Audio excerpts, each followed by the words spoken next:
ಕಾರಿನ ವಿಚಾರವಾಗಿಯೂ ದರ್ಶನ್ ಜೊತೆ ಪವಿತ್ರ ಜಗಳವನ್ನ ಆಡ್ತಾ ಇದ್ರು. ನನಗೂ ವಿಜಯಲಕ್ಷ್ಮಿ ಹತ್ತಿರ ಇರುವ ಕಾರೇ ಬೇಕು. ನಟ ದರ್ಶನ್ ಬಳಿ ಹಠ ಹಿಡಿದಿದ್ರು Pavithra Gowda. Range Rover car ಖರೀದಿಸಿದ್ದ ವಿಜಯಲಕ್ಷ್ಮಿ. ಇದೇ ವರ್ಷ ಮಾರ್ಚ್ ನಲ್ಲಿ ವಿಜಯಲಕ್ಷ್ಮಿ ಅವರು ರೇಂಜ್ ರೋವರ್ ಕಾರನ್ನ ಖರೀದಿ ಮಾಡಿದ್ರು.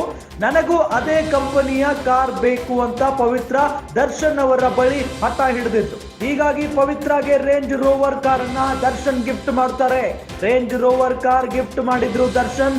ಪವಿತ್ರಾಗೆ ಬಿಳಿ ಬಣ್ಣದ ರೇಂಜ್ ರೋವರ್ ಕಾರನ್ನ ಗಿಫ್ಟ್ ಮಾಡ್ತಾರೆ. ಮಾರ್ಚ್ ಮೊದಲ ವಾರ ಕಾರ್ ಖರೀದಿ ಮಾಡಿದ್ರು ವಿಜಯಲಕ್ಷ್ಮಿ ಅವರು. ಅದೇ ಮಾರ್ಚ್ ತಿಂಗಳಿನಲ್ಲಿಯೇ ಪವಿತ್ರಾಗೂ ರೇಂಜ್ ರೋವರ್ ಕಾರ್ ಕೀಯನ್ನ ದರ್ಶನ್ ಕೊಡ್ತಾರೆ.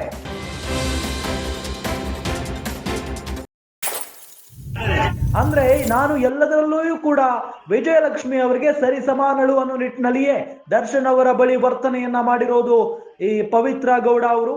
ನನಗೂ ವಿಜಯಲಕ್ಷ್ಮಿ ಹತ್ತಿರ ಇರುವ ಕಾರೇ ಬೇಕು ಅಂತ ಹೇಳಿ ಗಿಫ್ಟ್ ಮಾಡಿಸಿಕೊಂಡಿರೋದು ದರ್ಶನ್ ಅವರ ಬಳಿ. ಕಾರಿನ ವಿಚಾರವಾಗಿಯೂ ದರ್ಶನ್ ಜೊತೆ ಪವಿತ್ರ ಜಗಳವನ್ನ ಆಡ್ತಾ ಇದ್ರು.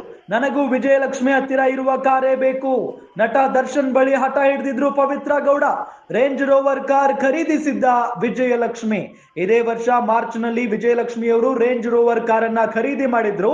ನನಗೂ ಅದೇ ಕಂಪನಿಯ ಕಾರ್ ಬೇಕು ಅಂತ ಪವಿತ್ರ ದರ್ಶನ್ ಅವರ ಬಳಿ ಹಠ ಹಿಡಿದಿದ್ರು. ಹೀಗಾಗಿ ಪವಿತ್ರಾಗೆ ರೇಂಜ್ ರೋವರ್ ಕಾರನ್ನ ದರ್ಶನ್ ಗಿಫ್ಟ್ ಮಾಡ್ತಾರೆ. ರೇಂಜ್ ರೋವರ್ ಕಾರ್ ಗಿಫ್ಟ್ ಮಾಡಿದ್ರು ದರ್ಶನ್. ಪವಿತ್ರಾಗೆ ಬಿಳಿ ಬಣ್ಣದ ರೇಂಜ್ ರೋವರ್ ಕಾರನ್ನ ಗಿಫ್ಟ್ ಮಾಡ್ತಾರೆ. ಮಾರ್ಚ್ ಮೊದಲ ವಾರ ಕಾರ್ ಖರೀದಿ ಮಾಡಿದ್ರು ವಿಜಯಲಕ್ಷ್ಮಿ ಅವರು. ಅದೇ ಮಾರ್ಚ್ ತಿಂಗಳಿನಲ್ಲಿಯೇ ಪವಿತ್ರಾಗೂ ರೇಂಜ್ ರೋವರ್ ಕಾರ್ ಕೀಯನ್ನ ದರ್ಶನ್ ಕೊಡ್ತಾರೆ. ಅಂದ್ರೆ ನಾನು ಎಲ್ಲದರಲ್ಲೂ ಕೂಡ ವಿಜಯಲಕ್ಷ್ಮಿ ಅವರಿಗೆ ಸರಿ ಸಮಾನಳು ಅನ್ನೋ ನಿಟ್ಟಿನಲ್ಲಿಯೇ ದರ್ಶನ್ ಅವರ ಬಳಿ ವರ್ತನೆಯನ್ನ ಮಾಡಿರೋದು ಈ ಪವಿತ್ರ ಗೌಡ ಅವರು. ನನಗೂ ವಿಜಯಲಕ್ಷ್ಮಿ ಹತ್ತಿರ ಇರುವ ಕಾರೇ ಬೇಕು ಅಂತ ಹೇಳಿ ಗಿಫ್ಟ್ ಮಾಡಿಸಿಕೊಂಡಿರೋದು ದರ್ಶನ್ ಅವರ ಬಳಿ.